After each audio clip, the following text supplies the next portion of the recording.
I used to think a house could hold a family together. Now I know it can also watch one fall apart. The house on Willow Street still smells like pinewood and my father's sweat. He built it board by board 50 years ago. Every creak on the staircase was his voice saying, "I'm home." Then one morning there was a sign on the lawn, bright red letters, "Sold." The same day my father was still in a hospital bed, eyes half closed, tubes whispering beside him. I remember walking into his room. My brother Daniel was there, standing too close, a pen in his hand. He said softly, "Dad, just sign it. It's for your health insurance." Dad's hand shook as he signed. His eyes trusted the voice he heard. Mine didn't. I wanted to ask insurance for what? For hope, for memory, but I froze. The room smelled like disinfectant and lies. When Daniel turned, he smiled as if nothing had happened. It was the kind of smile that never reaches the eyes. And then I saw the document's title. Hours later, I found out what that paper really was. He hadn't signed for insurance. He'd signed away his home. And if you've ever watched trust vanish in silence, you'll understand. I can still hear Daniel's words echoing like nails in the walls. And when I drive past the old porch, I see the shadows of everything we used to be. They said family never betrays you. They were wrong. Dad was 76 and still woke before sunrise. He said the light felt softer than like the morning forgave him for growing old. Every day he swept the porch, polished the same railing he built when Mom was still alive. The wood was fading, but his hands remembered every nail. I'd drive over on weekends after my hospital shifts. He'd wave from the window, the old radio humming something from the 70s. For a while I believed nothing could touch that peace. Then Daniel came back. He showed up with a new car, a tighter suit, and the smell of expensive failure. My brother had always talked in numbers, never memories. At dinner that night he said, "Dad, if we transfer the deed, we can avoid inheritance tax. I can handle the paperwork." I almost dropped my fork. He doesn't need saving, Daniel. He needs peace. Daniel smiled without warmth. Peace doesn't pay property tax. Dad looked between us quiet. His eyes carried that kind of sadness that pretends to be calm. He pushed his chair back, reached into his pocket, and placed an old iron key in my hand. "If anything happens, Emma, keep this house warm." I didn't understand then what he meant. The next morning I got a call from the neighbor. Dad had collapsed in the garden. When I reached the hospital, Daniel was already there, talking to a woman in a black suit, a notary. Daniel turned, voice smooth as polished marble. "Dad, sign here. It's just insurance stuff." The pen trembled in Dad's hand. He trusted Daniel. He always had. I wanted to scream, but my throat locked. The papers rustled. He signed. Later I found Daniel outside tapping on his phone. "Everything's handled," he said. "You worry too much." I stared at him. "What did he sign?" He shrugged. "Just something to keep things safe." That night I sat by Dad's hospital bed. His breathing was steady, but his hand twitched like it still remembered the pen. He trusted the same hand that took his pen. Days later, an envelope arrived, thick, official, cold. It wasn't insurance paperwork. It was power of attorney. When we were kids, Daniel always talked about leaving. He'd point at the hills and say, "That's where real money is, out there." I never wanted to leave. I loved the garden's scent, the sound of Dad fixing things just because he could. He used to say, "A quiet home is louder than any city." But Daniel didn't believe in quiet. He believed in deals. After Mom passed, he stopped visiting unless he needed something. The night of the argument, his phone buzzed beside his plate, lighting his face in blue. Dad said, "You work too hard, son." Daniel laughed. "You don't work enough, Dad." I wish I'd said something then. Instead, I just cleared the dishes, trying to keep the air from breaking. When Dad slipped me that old key, I thought it was just sentiment. Now I know it was a warning. The day he collapsed, the air smelled of cut grass and iron. The neighbor found him face down beside the roses. When I saw him at the hospital, his hands were wrapped in tape where the thorns had cut him. Even hurt, he still looked like the man who fixed everything. I whispered, "You can fix this too, right?" But he didn't answer. Daniel handled everything fast, too fast. He told the doctors, "I'll take care of the paperwork." He spoke like someone used to closing deals, not saving fathers. I signed visitor forms while he signed something else. That evening he met me in the hallway. "Don't worry, Em. Dad's fine. The papers just make things easier if anything happens." His tone was casual, rehearsed the same voice he used when convincing clients to sell. A week later, I found a document on the counter at Dad's house. Daniel's handwriting scrawled across the top. Below it, our father's trembling signature. Next to it, a notary's stamp dated the same day he was sedated. I stared at it, the world going quiet. I could almost hear Daniel again in that hospital room. His voice, low, patient, poisonous. Sign, here, Dad. It's just insurance stuff. And Dad whispering back, faint, trusting. Okay, son. He didn't know he was giving away his home. He didn't know he was giving Daniel the right to sell it. That night, the porch light burned out. I sat in the dark holding the old iron key, realizing it no longer opened anything. He trusted the same hand that took his pen, and that trust was the last thing he ever signed. A few nights later, the hospital called Dad was stable. I should have felt relief, but something inside me stayed restless. Daniel had stopped answering my texts. When I went back to the house to water the plants, the mailbox was stuffed with bills and one thick envelope marked private. Inside were copies of the same forms he'd made Dad sign, signatures, shaky, slanted, almost unreadable. At the bottom, a phrase I'd never seen before, durable power of attorney. I sat on the porch steps, the papers trembling in my hands. The same porch where Dad once carved our initials into the wood, saying, "This house is us. As long as it stands, we stand." Now it felt like I was sitting on a ghost. Daniel had turned trust into a transaction, and I could feel the story of our family shifting brick by brick into something colder. But before that day, there was a time when we still believed in the same house. When I was little, the house was alive. Every door had a sound, every wall carried a voice. Dad hammered nails in rhythm, singing old songs from before I was born. He said the walls could hear him, that one day they'd remember. Maybe they still do. Mom's kitchen always smelled like cinnamon and soap. She hummed while she cooked, and the whole place felt like Sunday, even on a Tuesday. When it rained, she'd open the window and let the air in. "The house needs to breathe," she'd say.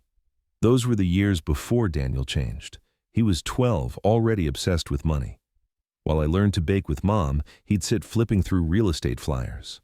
Once he asked, "How much do you think our house would sell for?" Dad laughed. "Some things aren't for sale, son." Daniel rolled his eyes. "Everything's for sale. You just need the right price." I didn't know he meant it. When I turned 16, Mom got sick. The house went quiet, like it was holding its breath. She'd lie in bed, pale but smiling. "Don't let the walls go gray, Emma. They remember love." On her last day, she whispered to Dad, "Promise me, Tom, don't ever sell this house. It's where we loved each other." He held her hand. "I promise." For weeks after she passed, he worked like a man chasing ghosts. He'd repaint a corner step-back stair, then start over trying to match her laughter in color and light. At night, I'd find him sitting on the porch steps, whispering to the wind, as if she might answer back. He wasn't repairing the house anymore. He was keeping a promise alive. Years passed. Daniel moved away and stopped calling unless he needed money. Dad still polished his photo on the mantel. "He's just busy," he'd say, but I could see the quiet ache in his eyes. One Christmas, Daniel sent a card that read, "Hope you're doing well. Market's crazy this year. No love, no memory, just business." Dad smiled anyway. He's thinking of us. I didn't have the heart to tell him otherwise.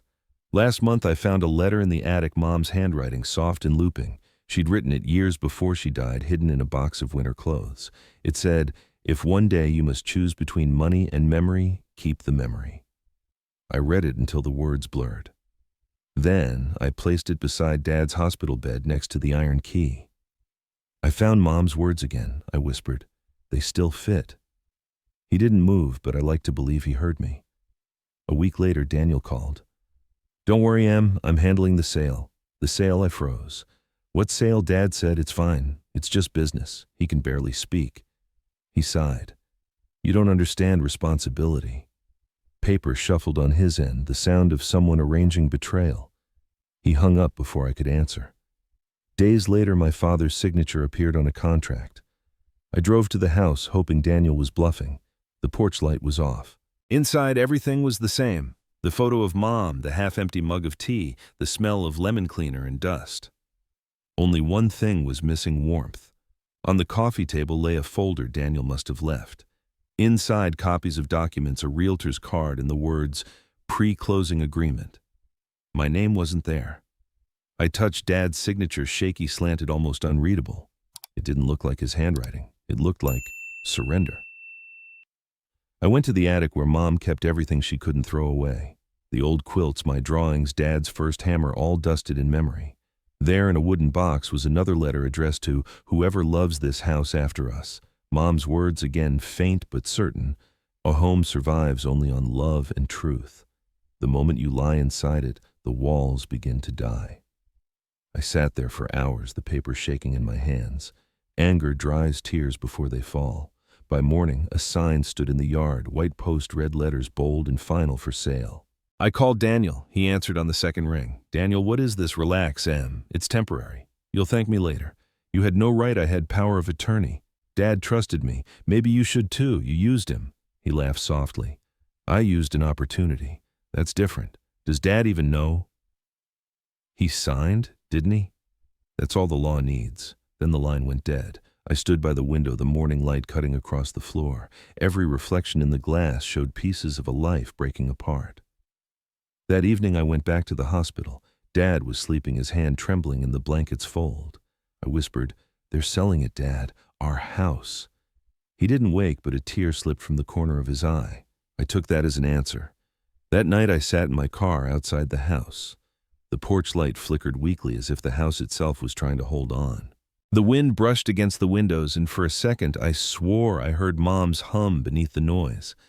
Maybe walls really do remember. Maybe that's why betrayal echoes louder inside them. A week later, a moving truck parked across the street. Strangers walked the yard, measuring, taking photos. The garden shears were still lying in the dirt where he fell. No one picked them up. That was the morning I realized the house wasn't dying from time. It was dying from us. The morning I went back to Willow Street, the sky looked like it had forgotten how to shine. There was a red sign planted in the yard, the word "sold" tilted just a little to the left like a smirk. I stood there for a long time, the key in my hand suddenly useless. When Daniel's car pulled up, it was spotless as ever. He stepped out, sunglasses on, voice calm as if nothing had changed. "Relax, Em," he said. "It's refinancing. Temporary. Dad's name will go back on soon."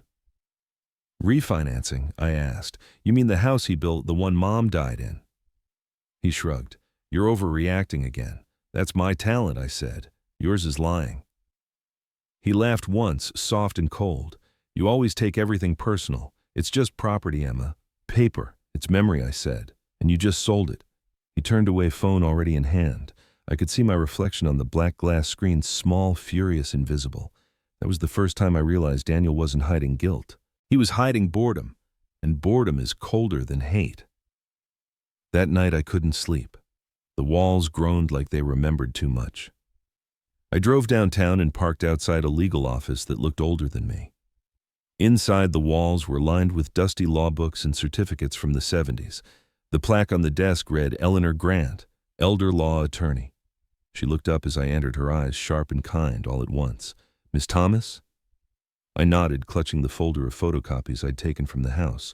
I told her everything, the hospital, the notary, Daniel's call. When I finished, she sat back, steepling her fingers. "If your father was medicated when he signed that sale, could be void," she said. "Void," I repeated. "As in gone, as in never legal." She leaned forward. "Do you know if he was under morphine or sedation that day?" "He wasn't sick," I whispered. "He was sedated." "Then you have your case," she said. "But you'll need proof." The word proof hit me like a door slamming. I had nothing but gut and grief. I wasn't chasing him anymore. I was chasing the truth. I went back to the hospital the next morning. The smell of antiseptic felt heavier now. At the records desk, a young woman typed on her computer, her nails clicking like clocks. "I need my father's medical report from last month," I said. She smiled politely, typed some more, then frowned. "That file's not here. Not here, it says. Deleted. Deleted." My voice cracked. "Who can delete a medical record? Only an authorized request," she said quietly. "Or a family member with access." I stared at her. She looked up, uneasy. "Someone named Daniel Thomas came by last week. He signed the request." For a moment the hallway around me swayed. My heartbeat sounded like footsteps behind me, but there was no one there. "Is there any backup?" I asked. "Not if it was permanently removed." I thanked her and walked out.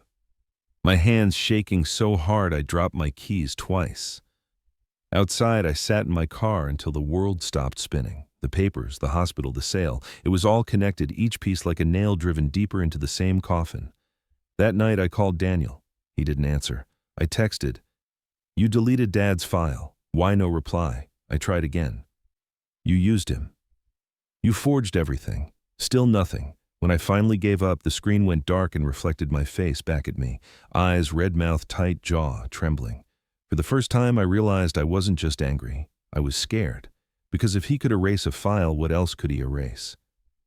The next morning, I went back to Mrs. Grant's office. Her secretary looked startled when she saw me. "He's not here?" I asked. The woman shook her head. "Your brother?" "He stopped by yesterday." Of course he had. When I entered the office, Mrs. Grant was already waiting, glasses low on her nose. "You look like someone who hasn't slept," she said. "I haven't," I admitted, setting the folder down. "The hospital files are gone. Deleted. Daniel did it." She tapped her pen on the desk. "Then you'll need a different kind of proof." "What kind? Witnesses? Someone who saw your father's condition the day he signed. Nurses, orderlies, anyone." I thought about the nurse who'd given me the discharge form, the one with tired eyes and kind hands. "Her name's Lacey," I said quietly. "She was there." "Find her," Mrs. Grant said, "and check if the hospital security still has footage. Even 10 seconds could change everything." I nodded, though my chest felt tight. "And if there's nothing left?" She leaned back. "Then you pray for an error in Daniel's confidence."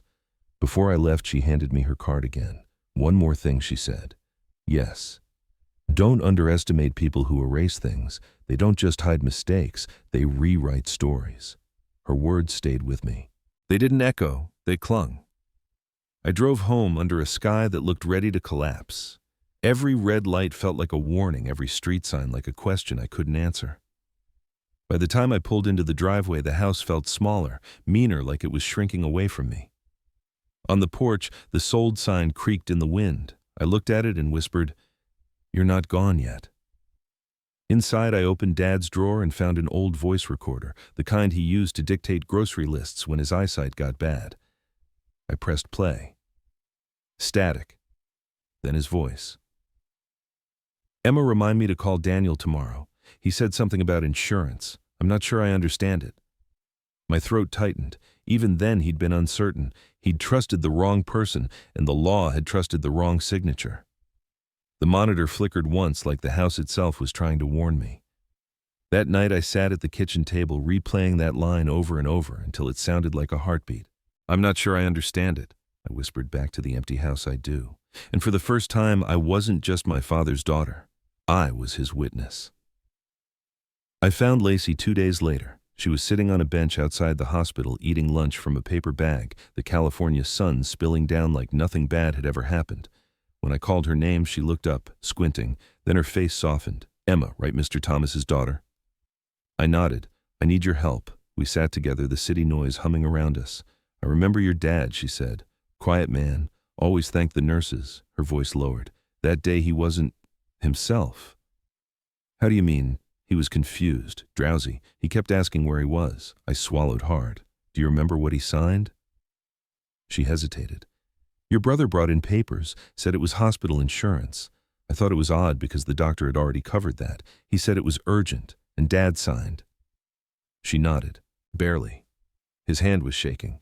He asked, "What's this for?" "And your brother said, 'It's just paperwork, Dad, don't worry.'"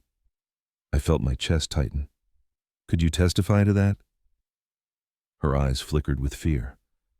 "I'd lose my job." I leaned forward. "Then, just tell me, do you think he knew what he was signing?" Lacey looked away. "No," she said finally. "He didn't." Later that night, I parked in the hospital lot and stared up at the security cameras. Mrs. Grant's words echoed in my head. Even 10 seconds could change everything. I walked to the night security office. The guard looked half asleep behind the counter. "I need to request footage from last month," I said. He yawned. "You'll need an ID badge."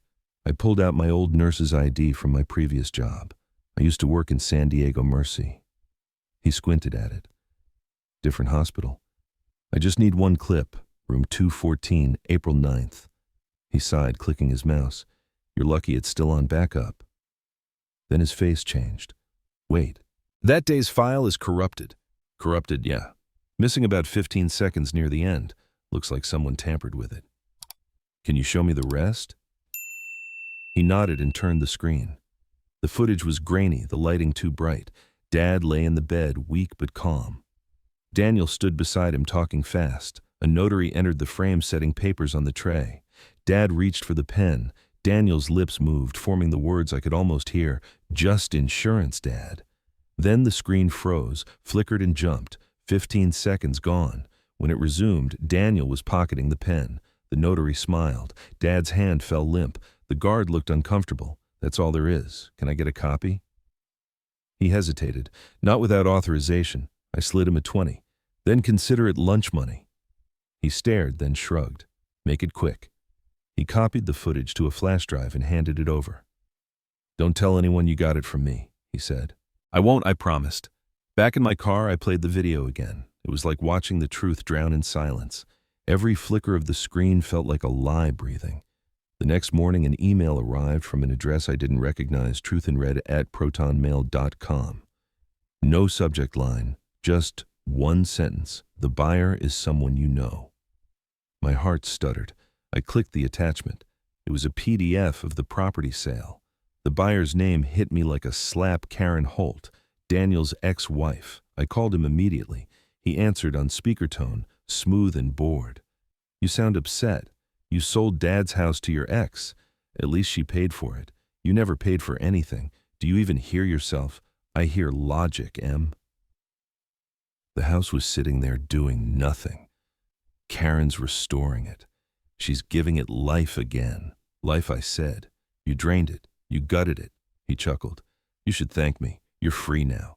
No taxes, no maintenance. Just memories. I don't want memories, I said through my teeth. I want justice. That's the difference between us, he said softly. You want to feel right. I just want to win. Then he hung up.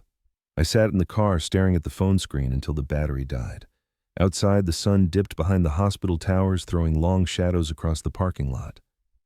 Somewhere in those shadows, my brother was hiding behind a word he'd never deserved: family. I wasn't done, not even close, because if he thought he could sell our past, I'd show him what happens when memory fights back. I didn't sleep that night. The glow of my laptop screen felt like an open wound.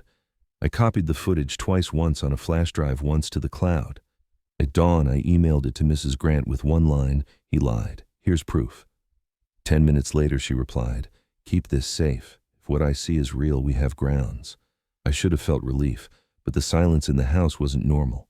It felt like being watched. Outside, a car idled across the street windows, tinted engine running. When I stepped onto the porch, it drove off without headlights. Then another email came from truthinred@protonmail.com. Be careful. They know you have the video. My heart dropped. I rechecked the locks, pulled the curtains, and sat in the dark holding Dad's old key. Every creak in the walls felt like a whisper from the past. I opened the video one more time. This time I noticed something new: Daniel's reflection in the monitor behind Dad's bed. He was smiling. Not kindly, not nervously. Smiling like someone who knew exactly what he'd just done. That smile haunted me until morning. Because if a man can smile while stealing his father's home, he's not afraid of losing his soul. And that meant he wasn't finished. By the end of the week, the story had stopped being just mine. Mrs. Grant sent the footage to a journalist she trusted, Claire Reyes, who ran a small column on elder abuse. At first, I hesitated. Are you sure? Mrs. Grant nodded. Sunlight's the best disinfectant. The article went live on a Friday morning. Daughter claims father's home sold under medical consent. Within hours, the comments poured in, people, angry, heartbroken, sharing their own stories. It spread fast, faster than I expected. And suddenly, what Daniel had done wasn't just a secret, it was a scandal. Neighbors began calling. Mrs. Campbell next door said I knew something was wrong that day. I heard him yelling. What did he say? I asked. She hesitated. He shouted, I'll sell it before it sells me. And then slammed his car door. Her voice trembled. He sounded proud, not angry. That night, I drove to the old house again. The lights inside were on Karen's crew, repainting walls that didn't belong to her. Through the window, I saw new curtains pale beige where Mom's bright floral ones used to hang. I felt something twist in my chest. I called Daniel. He didn't pick up. Instead, I left a voicemail. You can repaint the walls, change the locks, sell the deed, but you can't erase the truth. Not anymore. The next morning, I woke up to hundreds of notifications. The story had gone viral. Local news picked it up, then national. People started tagging the county assessor's office, the hospital, even Daniel's real estate agency. Hashtags appeared, justice for Thomas, and hashtag elder fraud, hashtag heritage house. My phone wouldn't stop buzzing. Then Daniel finally called. His voice was tight, furious. What the hell did you do? I told the truth. You're ruining me. No, I said calm. You did that yourself. You think anyone will care after a week? The world forgets Emma. Maybe. But the court won't. He went silent. Then quieter. You always were Dad's little soldier. You think you can win? He signed M. That's all that matters. He signed under sedation. I have proof. Proof won't save you from what's coming. The line went dead. That afternoon, I met Mrs. Grant at the courthouse.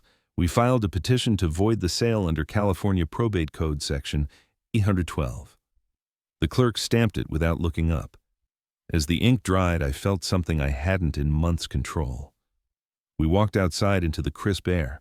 Claire's crew was already there with cameras. She asked, "How do you feel?" I looked straight into the lens, like my father's finally being heard.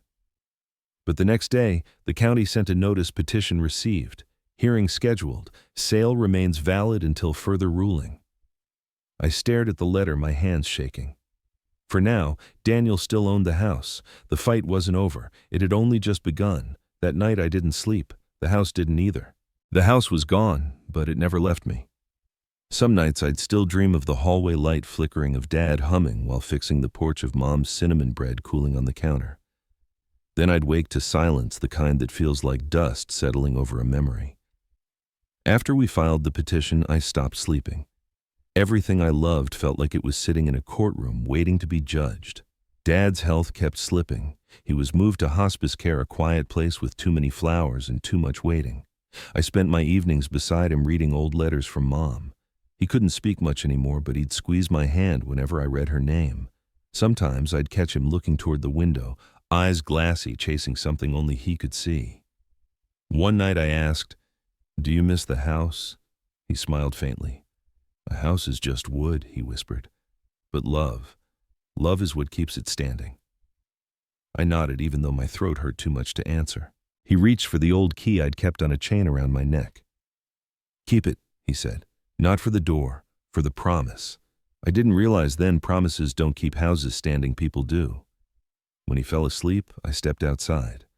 The hospice garden was full of wind chimes, each one ringing a different memory. I sat on a bench scrolling through my phone, lost in the endless stream of comments on Claire's article. People I'd never met wrote things like, "This happened to my mother too. We're praying for your dad. Stay strong, Emma." Then a message from Claire popped up. "The community's setting up a legal fund for you. They want to help." I stared at the screen until it blurred. For months I'd been shouting into a void. Now for the first time someone was shouting back. When I returned to Dad's room, he was awake again. He looked weaker but peaceful. "You look like your mother," he said. I smiled through tears. "That's the best thing anyone's ever told me." "She'd be proud," he whispered. "You kept your word." Then his eyes closed, and I sat there listening to the rhythm of his breathing, slow, uneven, fragile, but still here. I read Mom's last letter out loud, even though he might not have heard. "Home is not where you live. It's what lives in you." The words filled the room like light. For the first time in weeks, I didn't feel small. I felt seen. That night I drove to Willow Street again. The house looked different. New paint, new owners, no ghosts. I parked across the road and stayed there for a while. Through the window, I saw a child's drawing taped to the fridge, bright colors spilling out where Mom's used to hang. It made me smile. Even if the house was gone, what it stood for wasn't. It had already done its job. It had held us long enough for love to outlast the walls. When I got home, my phone buzzed. A new message from Mrs. Grant. "The hearing date's been moved up. Tomorrow." My heart started to race. Tomorrow. One more chance to speak for him. One more chance to bring the house home. That night I stayed by Dad's bed until the machines began to hum like lullabies. His breathing was uneven, shallow, but I could still hear the quiet rhythm that had once filled every room in our house. I held his hand and whispered stories from the past, the time Mom burned the pie, the time Daniel broke the window and blamed the wind. He didn't open his eyes, but every few sentences his fingers twitched like he was laughing somewhere inside a dream. Outside the hospice, lights dimmed. I leaned back in the chair exhausted and drifted into a restless sleep. In my dream, the house was still standing bright and new. Mom was in the garden, her hands covered in dirt, her hair loose in the sunlight. Dad was on the porch painting the railing. When I walked closer, they both looked up and smiled. Mom said, "You did it, honey. You kept the promise." Then Daniel appeared in the doorway holding the sale papers.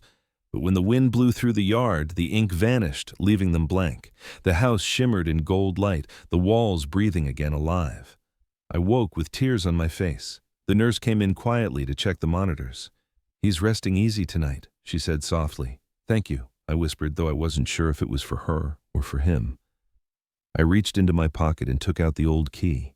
The metal was warm, almost pulsing. For a moment, I thought I heard Mom's voice again. "Don't let the walls go gray, Emma. Keep them bright. They remember love." I looked at Dad, his face calm, and realized that maybe she hadn't meant paint at all. Maybe she meant memory. Maybe keeping things bright meant not letting bitterness take root. Before I left, I kissed his forehead and said, "I'll make it right tomorrow." He didn't stir, but the corners of his mouth lifted slightly enough to tell me he'd heard. Outside, the night air was sharp and clear. The stars looked close enough to touch like nails pinning heaven to earth. I sat in the car, engine off, and closed my eyes. All the noise, anger, fear, grief finally went quiet. In its place was something stronger, steadier. Purpose. Tomorrow would decide more than a house. It would decide if I'd kept my mother's promise or become what my brother believed I would. It would decide whether truth still mattered in a world built on signatures and lies. I turned the key in the ignition. The dashboard light flickered on, reflecting in the windshield like a small sunrise, and I drove home, ready for morning. The morning of the hearing came cold and bright. I hadn't slept. I sat in the parking lot outside the courthouse, gripping the steering wheel until my knuckles turned white. Dad's key hung around my neck, the metal pressing against my chest like a heartbeat. Mrs. Grant met me on the steps. "You ready?" she asked. "No," I said honestly, "but let's go anyway." Inside, the courtroom smelled like paper and fear. Daniel sat at the defendant's table in a navy suit, perfect as always, phone face down beside him. When he saw me, he smiled. "Morning, sis." I didn't answer. The judge entered, gray-haired, sharp-eyed, tired of people pretending to be innocent. The bailiff called our names. Mrs. Grant rose first. "Your Honor, we're here to petition the annulment of a real estate transfer conducted under medical incapacity." Daniel's lawyer stood. "Your Honor, the father, Thomas, was of sound mind. The papers were notarized. My client acted responsibly." Mrs. Grant didn't flinch. "Sound mind." "Let's see." She played the video on the courtroom screen. The room fell silent. Dad's weak voice filled the air. "What's this for?" Daniel's reply. "It's just paperwork, Dad. Don't worry." Then the 15-second gap static, followed by Daniel pocketing the pen. Every sound in the courtroom vanished except my father's voice. When the video ended, you could hear the hum of the fluorescent lights. Daniel's lawyer cleared his throat. "A technical glitch proves nothing." Mrs. Grant smiled faintly. "Then, let's ask why the hospital records for that day were deleted." Daniel shifted in his chair. "Your Honor," he said quickly, "those records were removed for privacy reasons." Mrs. Grant raised an eyebrow. "Privacy or perjury?" The judge leaned forward. "Mr. Thomas, did you personally request the deletion?" Daniel hesitated. "Yes, to protect my father's dignity. And you did this the same week you filed the deed transfer?" He blinked. "That's correct." "So the protection of his dignity involved selling his home to your ex-wife." Daniel's jaw tightened. "She was helping with finances." "Helping herself, perhaps," Mrs. Grant said. The judge sighed. "This court will recess for 20 minutes while we review the new evidence." Outside the courtroom, I sat on a bench trembling. Mrs. Grant handed me a bottle of water. "You're doing great. I'm not doing anything I said." "You are," she smiled. "You showed up. That's more than most people ever do." When we were called back in the courtroom felt heavier. The judge adjusted his glasses. Before we proceed, the court has received a new file from the hospital IT department. Their system performed an automatic backup. Daniel froze. The judge continued. According to this record, Mr. Thomas was administered morphine, lorazepam, and midazolam within an hour of signing the transfer. Medical notes state, patient exhibits severe confusion and impaired orientation. Gasps rippled through the room. Daniel's lawyer whispered something, but it was too late. Mrs. Grant stood. Your Honor? That alone satisfies California Probate Code 812, lack of mental capacity. The judge nodded slowly. Mr. Thomas, you deleted records of your father's condition while profiting from a transaction made during that incapacity. That is fraud. Daniel finally spoke, voice cracking. I was trying to help him. He wanted us to be safe. No, I said quietly. You wanted to be safe. The judge tapped his gavel once. This court declares the transaction null and void. The property returns to the estate of Thomas Robert. Thomas effective immediately. The sound of that gavel felt like thunder. Daniel sank back in his chair, eyes glassy, lips parting like a man who just realized the ground was gone beneath him. I didn't feel triumph, just stillness. It was over and yet not. Outside, Mrs. Grant hugged me. You did it, she said. I nodded. We did. My phone buzzed. It was the hospice nurse. Her voice was soft. Emma, your father passed an hour ago. For a moment, everything went quiet. The cars, the city, the courthouse steps, it all faded. I pressed the key against my heart. He didn't die losing his home, I whispered. He died knowing love won. Maybe he waited for the house to come home before he did. Mrs. Grant put a hand on my shoulder. Then that's a victory no court can give or take. We walked to the car in silence. But just as I reached for the door, I saw a small envelope tucked under the windshield wiper. No return address. My name written in blue ink. The handwriting was Daniel's. I tore the envelope open right there in the parking lot. Inside was a single sheet of paper written in Daniel's rushed, slanted handwriting. You think you won, but you don't understand what he did before he died. Dad changed his will last year. You'll see soon enough. No signature, no date. Just those words carved in ink like a bruise. My pulse hammered in my ears. I read it again, hoping the meaning would change, but it didn't. It wasn't a threat. It was a confession wrapped in something darker. Mrs. Grant came closer. What is it? I folded the paper.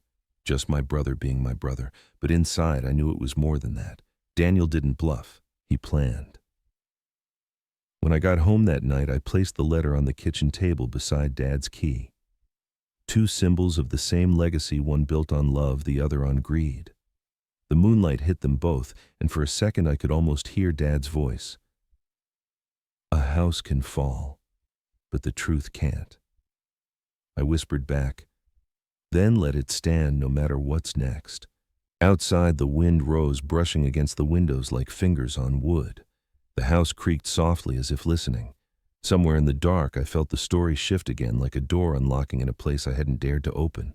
Whatever Daniel meant, I'd find out, because love had already won once, and I wasn't going to let him rewrite that ending. The next morning, I brought the letter straight to Mrs. Grant. Her office was quieter than usual, the blinds half-drawn sunlight, cutting through like slow knives. She read the note twice, then once more out loud. Dad changed his will last year. You'll see soon enough. She looked up. Emma, did your father ever mention a new will? Never, I said. He hated paperwork. He trusted you to handle it all. Grant's eyes narrowed. Then we should check the county's probate filings. She turned her screen toward me and typed for a long minute. Then her face went pale. There it is, she said softly. Last will and testament of Thomas Robert. Thomas, filed 6 months ago. My stomach dropped. 6 months ago, he was already in and out of the hospital. Grant clicked the details. Executor Daniel Thomas. That part didn't surprise me, but the next line did. Witnesses Karen Holt and Lacey Moran. The room seemed to tilt. Lacey, I whispered. The nurse Grant nodded slowly. That's the same name from your testimony. She couldn't sign that, unless she didn't know what it was, Grant said. I stared at the monitor, the text blurring.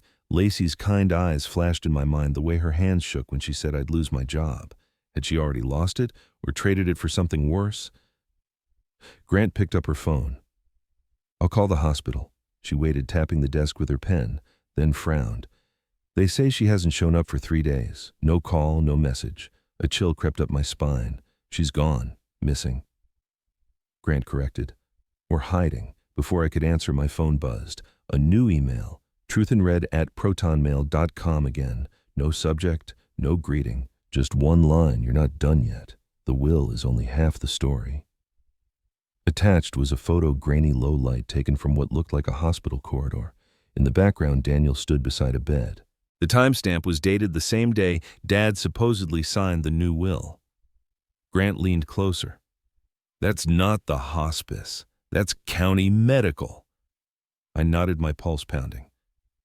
"He said Dad changed his will last year. But this photo, this is recent." Grant's expression hardened. "Someone forged that document, and they wanted you to find it. Why, to keep you chasing the wrong truth." Her words hit like cold rain. For months, I'd been fighting to save the past. Now it seemed the past was fighting back. That night, I drove to Willow Street again. The house stood silent under the moonlight, empty and unfamiliar. Grass grew high against the porch steps. The sold sign was gone.